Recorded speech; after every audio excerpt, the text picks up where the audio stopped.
Hello, dreamers. I'm the Success Dreamer. These stories are here to inspire you while you fall asleep. If they bring you peace and motivation, please like the video and subscribe. Now, breathe deeply, relax, and enjoy the story. Tonight, as the rain falls softly outside your window, let me tell you a story. This is not just any story. It is a story of success. A story of a man who faced rejection after rejection, failure after failure, and yet built an empire that changed millions of lives. As we begin the story, share in the comments where you're watching from and what time it is for you. It's always amazing to see our viewers from every corner of the world. The year is 1964. In the ancient city of Hangzhou, China, a small boy is born into a time of hardship. His name is Ma Yun, though the world would one day know him as Jack Ma. China in the 1960s was far from the global powerhouse it is today. The country was still recovering from political and economic struggles that left millions in poverty. Jack's family was no exception. His parents earned a modest living as performers of traditional music and storytelling. The income was small, but their home was filled with care and quiet resilience. Jack was curious from the start. While other children slept in, he often sat by the window watching the sunrise over the rooftops. He struggled in school, failing more than once, yet carried an energy that seemed to whisper, "There's more out there for you." Foreign goods and ideas were rare in Hangzhou, but Jack's imagination lit up whenever he heard about the outside world. One damp morning, he noticed a small group of foreigners walking near West Lake. They spoke English, a language he didn't understand, but one that instantly fascinated him. He decided to learn it, even though his school offered no lessons. At just 12 years old, he began riding his old bicycle 17 miles each morning to the only hotel where foreigners stayed. He offered to guide tourists for free, listening carefully to their words and repeating them until they felt natural. At first, people thought he was just a curious boy with too much energy. But Jack wasn't there for money. He was there for connection. Day after day, rain or shine, he returned. Slowly, the visitors began to recognize him. One tourist gave him a nickname, Jack. From then on, Ma Yun became Jack Ma. Those early rides gave him more than a language. They gave him confidence, communication skills, and a belief that persistence could break down any wall. What he didn't know was that the same determination that carried him to that hotel each morning would one day carry him through the greatest challenges of his life. And that was just the beginning. The rain outside your window continues its gentle song, a steady reminder that persistence is not loud, it is patient. By the time Jack reached his teenage years, his English had grown fluent, not through classrooms, but through years of real conversations with strangers. This skill set him apart in Hangzhou, but it did not shield him from life's difficulties. After finishing high school, Jack set his sights on university, but the entrance exams were brutal. He failed them once, then again. Most people would have taken it as a sign to stop trying. Jack did not. On his third attempt, he scraped through, earning a place at Hangzhou Normal University to study English. It should have been the start of smooth sailing. It wasn't. Even with a degree, opportunities were scarce. Jack applied to dozens of jobs, one after another, 30 times he was told no. One rejection in particular became famous. A new KFC had opened in Hangzhou, and 24 people applied for work. 23 were accepted. Jack was the only one turned away. It wasn't just KFC. He applied to the police force, rejected. Tried for jobs he was overqualified for, rejected. The pattern became so normal that he joked about it. But behind the humor, there was a truth. Rejection still hurt. Yet Jack refused to see rejection as a wall.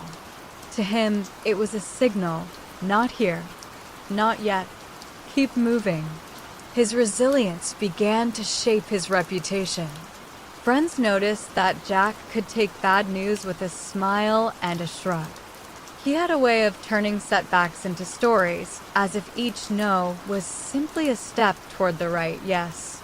Eventually, he found work as an English teacher at a local university, earning about $12 a month. The pay was small, but Jack loved the job.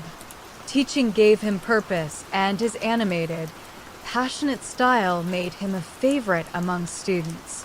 Still, deep inside, Jack knew he was meant for something more. The foreign visitors he'd met as a boy had spoken of a connected, global world.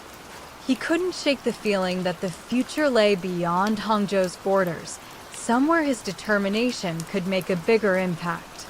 And so, even while standing in front of a chalkboard, teaching grammar, Jack's mind was quietly searching for the next chapter of his life. What he didn't know was that the opportunity that would change everything was already on its way, hidden in a new technology that was about to reshape the world. But before that moment arrived, the rain of rejection had one final lesson to teach him. Jack Ma had always been curious about the world beyond the narrow streets of Hangzhou.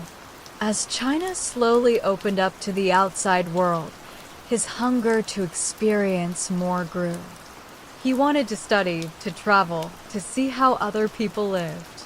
But for a boy with average grades and no influential connections, every door seemed to close the moment he knocked. After high school, Jack applied to Hangzhou Teachers Institute. He failed the entrance exam twice. Each failure stung deeply, not just because it delayed his education, but because it whispered the idea that perhaps he wasn't good enough. Still, he showed up again for the third attempt. This time, his determination paid off. He was accepted. That acceptance wasn't just a piece of paper. It was proof that persistence could wear down even the tallest walls. While studying, Jack developed a love for English. He often cycled to hotels in the early morning, offering free tours to foreigners in exchange for conversation. There was no money in it, but the reward was priceless. He was learning how people from different cultures thought, spoke, and dreamed. Without realizing it, he was building a skill that would shape his future. When he graduated, Jack began applying for jobs. He faced rejection after rejection, sometimes for reasons that seemed absurd. Out of 24 applications, only one company even considered him. KFC had just arrived in Hangzhou and was hiring. Out of 24 applicants, 23 were hired. Jack was the only one rejected. That moment could have broken him. Instead, it became a quiet turning point. He began to understand that rejection doesn't always mean you're not capable. It can mean you're meant for something else. Sometimes life's no is simply a redirection toward your own path. Jack eventually found work as an English teacher. The pay was modest $12 a month, but the work brought him joy. Standing in front of a classroom, helping students see a bigger world, he felt useful. More importantly, he learned how to connect with people, to hold their attention, and to make them believe in themselves. It was in those humble classrooms that the seeds of leadership were planted. Leadership, Jack realized, wasn't about commanding people. It was about inspiring them to believe they could achieve more than they thought possible. Every rejection had left a scar, but each scar had made him sharper. He didn't yet know it, But the very world that turned him away would one day have to open its doors for him, and not because he knocked, but because they needed him inside. Jack's 20s were a blur of rejection and survival. He had applied to dozens of companies, small shops, big corporations, even police work, and each time, the answer was the same: no. He had a small teaching job that barely paid the bills, and even that wasn't secure. On paper, it seemed like life had already decided his fate, an ordinary man in an ordinary life, stuck where he was born. But inside, Jack felt an itch he couldn't ignore, a belief that the world was bigger than the narrow walls of his city, bigger than what his resume showed. That belief kept him restless, and restlessness has a way of making people see opportunities where others see none. In 1995, his cousin invited him to the United States. It was Jack's first time leaving China, and everything felt like stepping into a different planet: the air, the culture, the pace of life. But it was what he saw on a bulky desktop computer in a friend's home office that truly shifted his life forever: the internet. At that time, most people didn't know what it was or why it mattered. Jack didn't understand it either, not fully, but he could sense its potential. When he searched for beer and found results from many countries, but none from China, a thought hit him: what if I could help China connect to the world through this? It was a crazy thought. He had no coding skills, no money, and no network of tech experts. But sometimes, an idea doesn't care whether you're qualified or not. It only needs someone stubborn enough to chase it. When Jack returned to China, he tried launching a small internet-related business. It failed almost immediately. He lost money, faced ridicule, and was told the internet is just a fad. Focus on a real job. Still, he couldn't shake the feeling that he was glimpsing the future before everyone else. Rejection had always been his teacher, but now, failure was becoming his compass.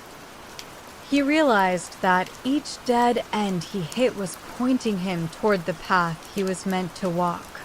If one door closed, maybe he was supposed to build his own. That trip to America didn't make him rich. It didn't bring instant success, but it planted the seed for everything that would follow, a seed watered by the belief that just because something doesn't exist yet, doesn't mean it can't.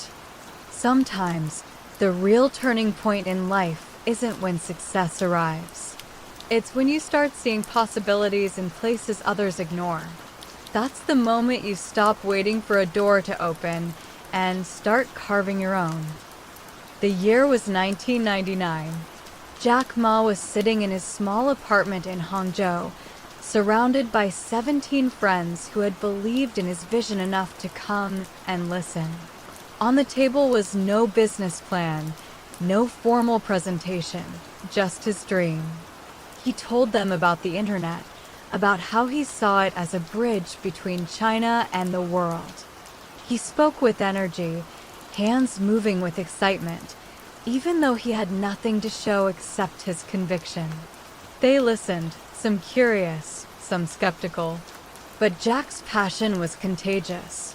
By the end of the night, they pooled together $60,000. That was the seed that would grow into Alibaba. Starting wasn't glamorous. Jack and his small team worked out of his apartment, sharing meals and surviving on instant noodles. Every day, they faced setbacks. Websites crashed, clients backed out, and investors turned them down. But Jack didn't let fear of failure slow him down. He knew that if they kept moving, kept improving, one day things would change. When the company launched, many Chinese businesses didn't even have computers. Jack personally visited shop owners, explaining how the internet could help them sell products to the world. Most thought it was a joke. Some even laughed at him. But he smiled, thanked them, and moved on to the next. The rejections only sharpened his determination. He once told his team, "We're not here to compete with the giants today.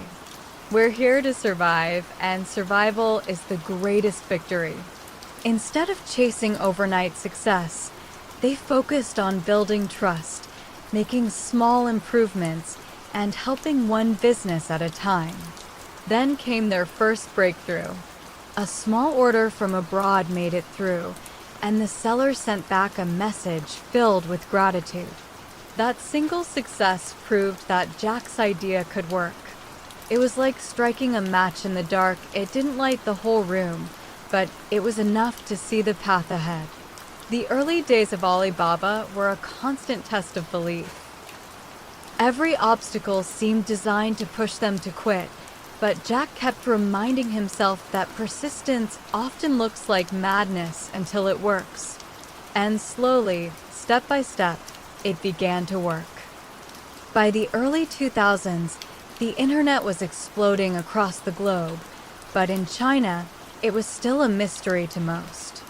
Jack Ma saw what few others could, that the internet could be more than just a curiosity. It could be the backbone of global trade.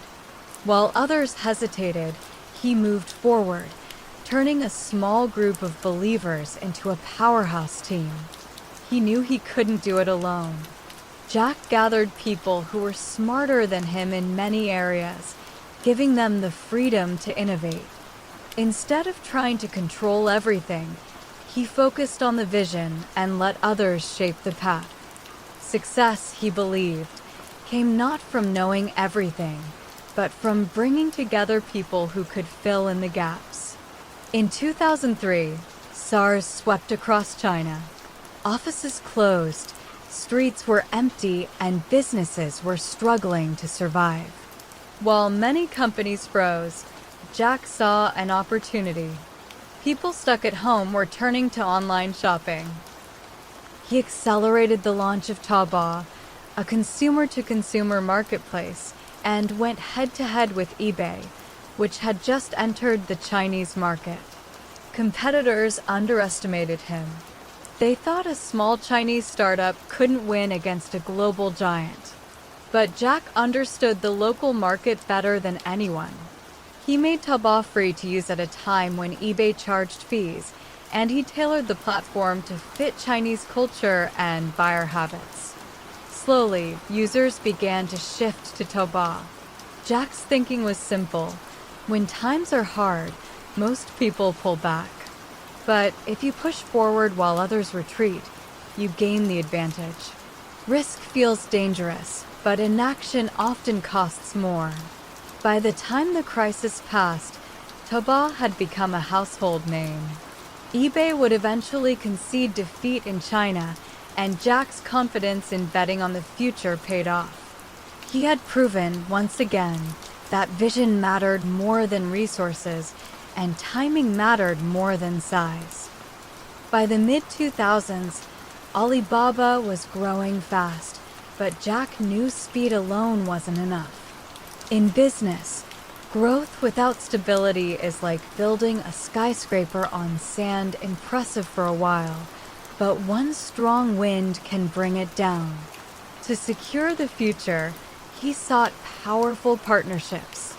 In 2005, Yahoo made a bold move, investing $1 billion in Alibaba in exchange for a significant stake. It was one of the largest foreign investments in a Chinese internet company at the time. Many saw it as a risky gamble, but Jack saw it differently. The partnership wasn't just about money, it was about trust and credibility. With Yahoo's backing, Alibaba gained global visibility and the resources to compete on an even larger scale. But Jack never let outside money control the company's vision. He was cautious. Too often, he had seen entrepreneurs lose their freedom after taking big investments. His philosophy was clear: partnerships should strengthen your mission, not rewrite it. This mindset proved essential when Alibaba prepared for Singles' Day in 2009. Originally just an obscure holiday for single people in China, Jack and his team turned it into the biggest online shopping event in the world. The first year was a success, but in the following years, it grew to generate billions in sales in just 24 hours. Jack didn't just sell products, he sold an experience. His platforms created excitement, urgency, and a sense of celebration. Shopping became entertainment, and Alibaba was at the heart of it. Still, success came with challenges. Competitors emerged, regulations shifted, and technology evolved faster than ever. But Jack stayed calm, always reminding his team, "Today is hard, tomorrow will be worse, but the day after tomorrow will be sunshine." Many people quit before reaching that day after tomorrow. Jack's strength was in keeping his team moving forward, even when the night seemed longest. As Alibaba's influence spread beyond China, Jack faced a new kind of challenge, the pressure of being a global leader. With expansion came scrutiny from governments, competitors, and the media. Every move was watched.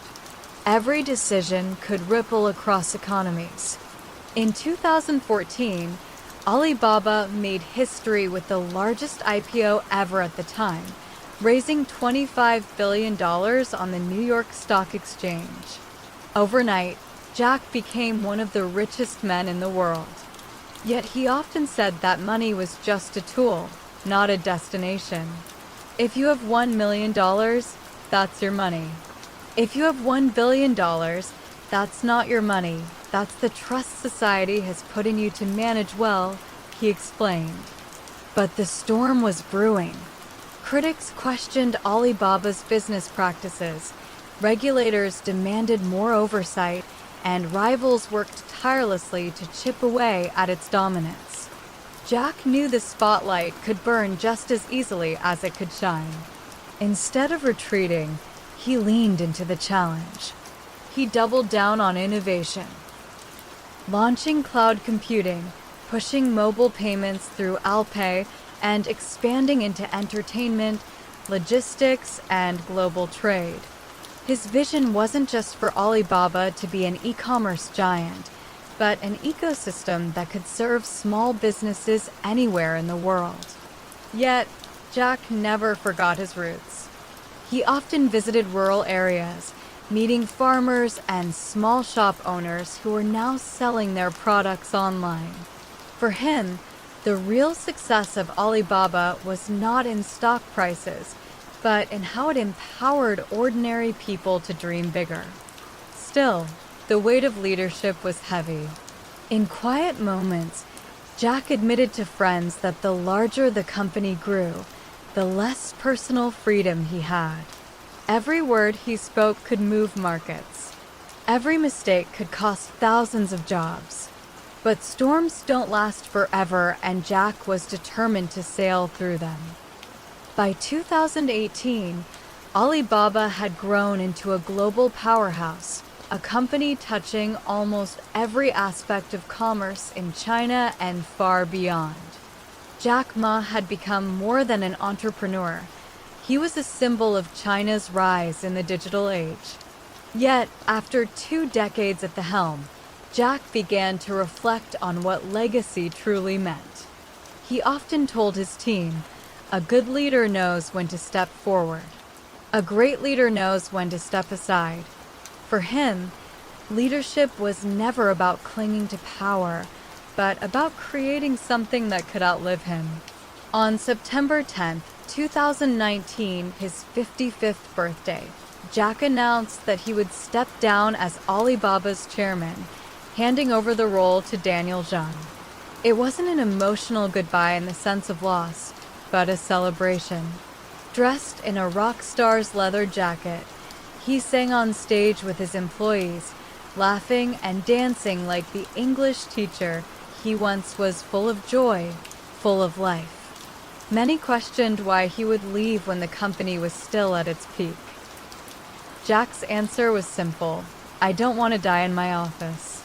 Life is more than work.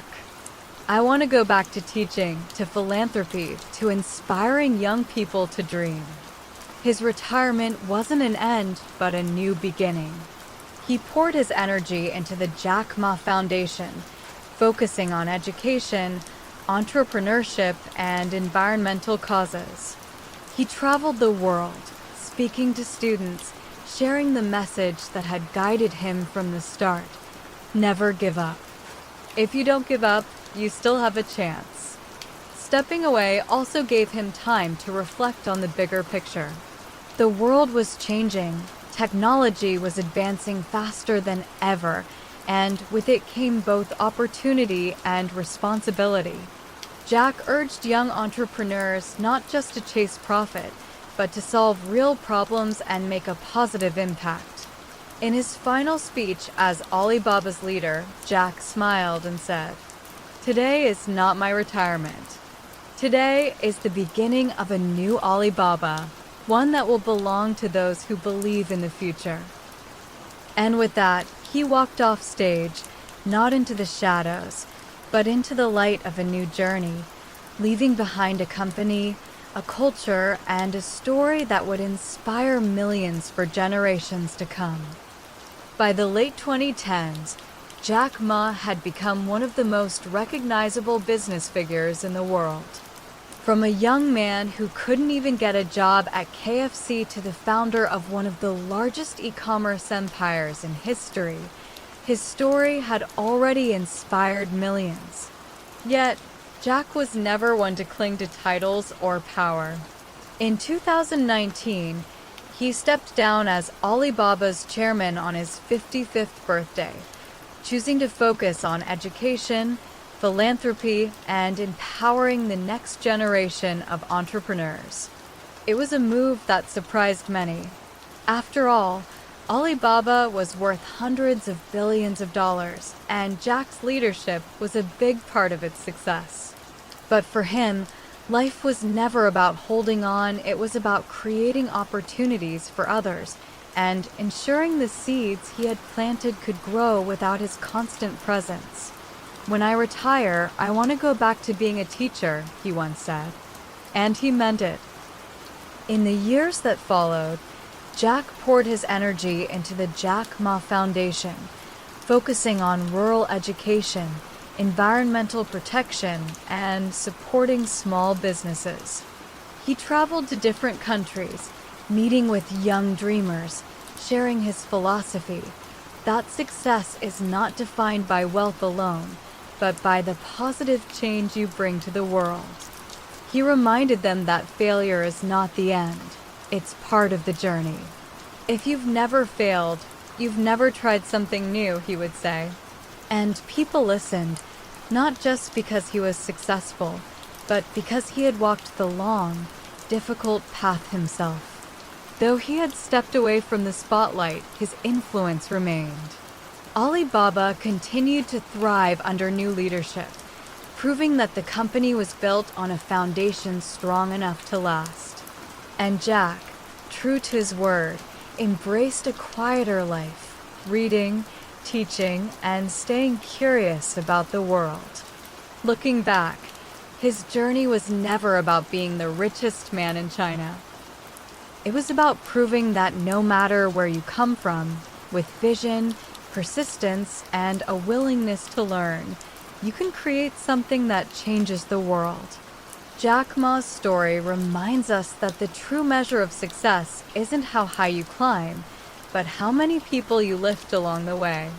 And though his chapter at Alibaba has closed, the ripples of his impact will continue for generations, shaping the dreams of those who dare to believe in the impossible. Thank you for listening to this story. I hope that by now your mind is calm, your heart is light, and you are already drifting into sleep, or perhaps already asleep. From here on, you'll hear only the soothing sound of rain, guiding you deeper into rest. Sweet dreams, dreamer. May tomorrow bring you peace, purpose, and inspiration.